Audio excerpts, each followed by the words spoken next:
నేను మీ సుమిత్ర. ఈ వీడియోలో కారం పల్లీలు ఎలా చేసుకోవాలో చూద్దాము. దానికోసం ముందుగా ప్యాన్ పెట్టుకొని ప్యాన్లోకి ఆయిల్ వేసుకొని ఆయిల్ బాగా హీట్ అయిన తర్వాత 1 కప్పు వరకు అంటే 200 గ్రాముల వరకు నేను పల్లీలు తీసుకున్నాను. ఈ విధంగా మీడియం ఫ్లేమ్ మీద దోరగా ఫ్రై చేసుకోవాలి. ఇలా కలుపుతూ ఉండాలండి. టైం పడుతుంది, కాస్త టైం పడుతుంది. మంచి గోల్డెన్ బ్రౌన్ కలర్ వచ్చేంత వరకు ఫ్రై చేసుకోవాలి. ఈ విధంగా కలుపుకుంటూ ఉండాలి. కంటిన్యూస్లీ కలుపుకుంటూ ఫ్రై చేసుకోవాలి. అన్నీ కూడా ఈవెన్గా వేగిపోవాలి. మంచి కలర్ రావాలి, మనకి క్రిస్పీగా ఉండాలి కదా, చాలా బాగుంటాయి. ఒక మూత ఉన్న డబ్బాలో పోసుకొని మూత పెట్టుకొని ఉంచుకున్నామంటే ఎన్ని రోజులైనా స్టోర్ చేసుకొని తినొచ్చు అనమాట. చాలా బాగుంటాయి క్రిస్పీగా.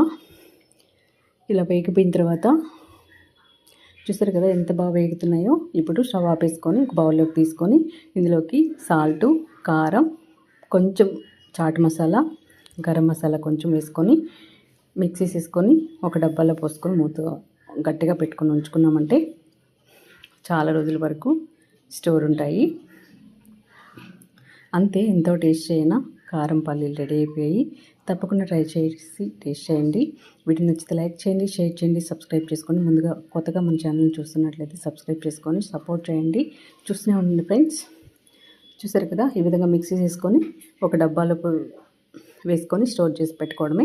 అంతే, సింపుల్ అండ్ టేస్టీ కారం పల్లీలు రెడీ అయిపోయాయి. క్రిస్పీగా చాలా బాగుంటాయి. తప్పకుండా ట్రై చేయండి.